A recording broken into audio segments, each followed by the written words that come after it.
Welcome back, everybody. This is Jas Maheen, continuing on with our inspiring real life stories. We've shared in the previous videos about the first meeting, then the second meeting that I had. Since that time, I've continued to attend, quite unexpectedly, so many different meetings on starships and in different planetary systems.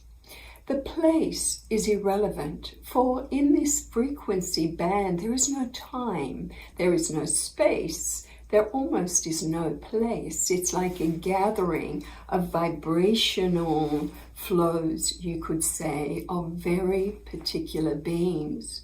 Nearly always, when we arrive, either myself, alone, or with a group, if we're working particularly in darkroom, sometimes we're invited to come into these auditoriums and just sit and just be still. And so we quietly take our places and watch while circle after circle of beings of many different types and looks are all focused on a hologram of planet Earth.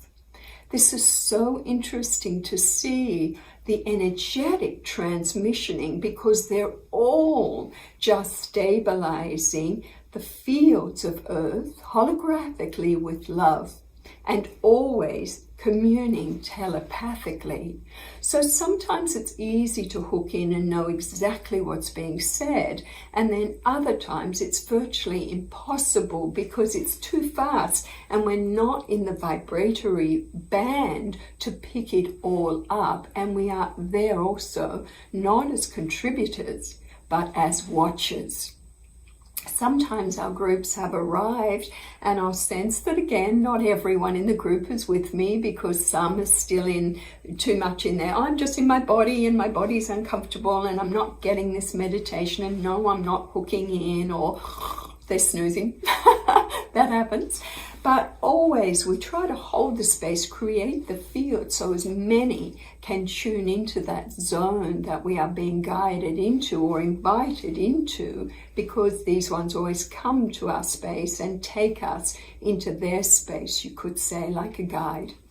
So sometimes we can be beside the auditorium looking in and we aren't actually invited in. Sometimes the meditation will go on and our group need to see something much bigger and much vaster again. But it's almost like gentle introductions to know that, number one, there are many, many beings from many, many star systems now who are really focusing quite intensely on Earth and this new phase of evolution we are calling into being. We have to remember, the one thing they always say is they practice non-interference. In other words, they wait until they start to hear the call of our hearts. It's almost as if we get into a level of consciousness, a feeling in our heart that, okay, we're done with playing in the rhythms of duality and we are ready to play a different game, because every zone and every dimension, you could say, is overlaid in the here and now. And what can be revealed is totally dependent on our consciousness. The beings that are working with us, at the Embassy of Peace, we say there's 3 levels now. We have what we call the red line beings. I call it red, or we call it red, because red is that energy of will and power. And these are beings, extraterrestrial beings, who have been in contact with many of our governments for a long time on Earth. We don't need to spend time there because many others are already in the field doing that, as you would find out if you went to the big congresses like Contact in the Desert that happens each year, with thousands of people coming, sharing off this. Next. We have what we call our green line beings. Now, my light being friends call them the green line beings because now they're working with consciousness assisted technology.